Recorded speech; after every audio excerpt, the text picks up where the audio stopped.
Alright, so we just did the Banshee. Hopefully you guys liked that video. I'm going to do the Raptor next here.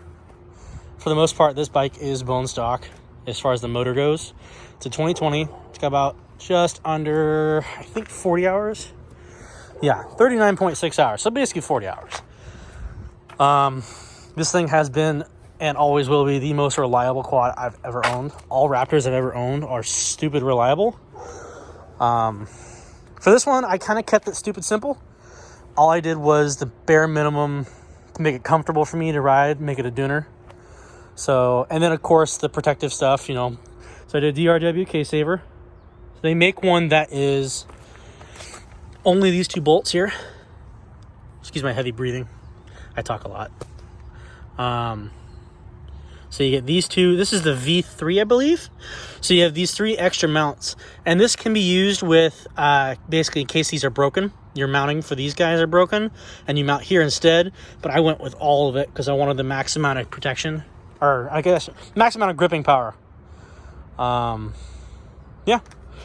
On the rear side, it's basically bone stock except for the swing arm. And the basics, basically chain guard. I guess the only thing back here actually stock is the axle and the brake system. But the rear shock, again, rebuilt by Kevin, revalved, resprung for the swing arm and my fat ass, you know. I weigh about 300 pounds, so I mean, I have to get everything redone, so I might as well get it done right. Kevin does a great job.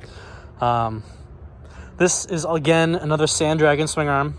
Another one-off. I think, actually, excuse me, not a one-off. There's one other one like it. One of my buddies has that as well on his. But it's an arched +6.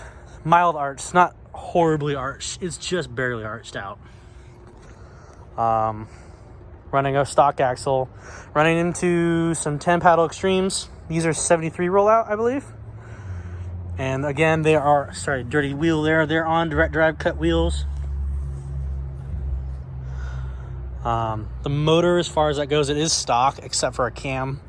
It has a stage 3 camshaft in there.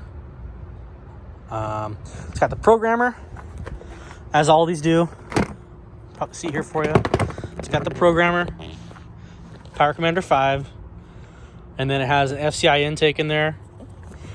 It's what we call the big three as far as Raptors go. Your intake, programmer, and exhaust. I'm running a monster single,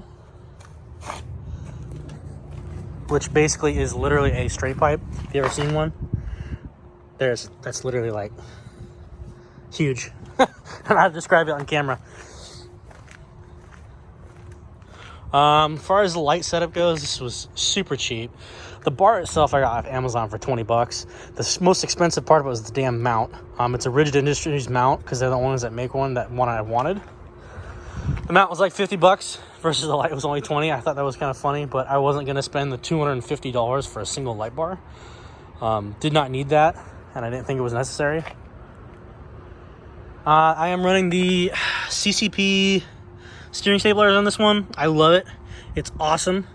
I don't feel any bumps at any speed, basically. I have it turned up to where I can freely move the bars at standstill or when I need to, but for the most part, quick hits to the tire won't change my direction. I want to get one for this one, but CCP does not make one.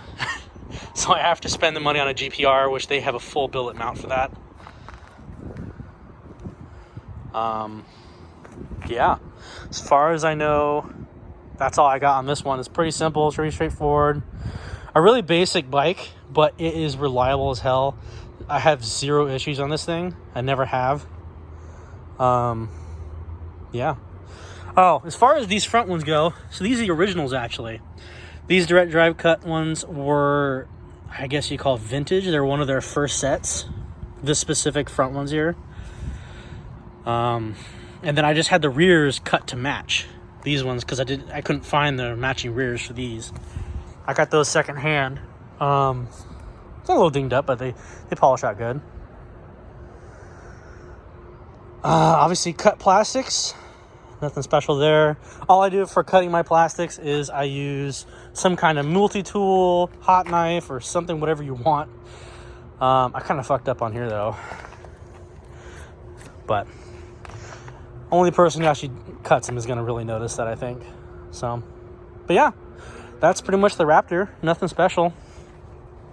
I do plan on getting a better front end. I really want to keep it stock width, but at the same time, I love the hell out of this setup.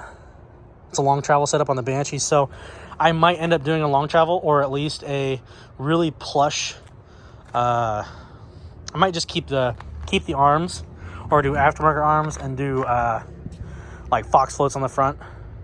I have not decided that yet, but yeah, that's about it, guys. Thank you for watching.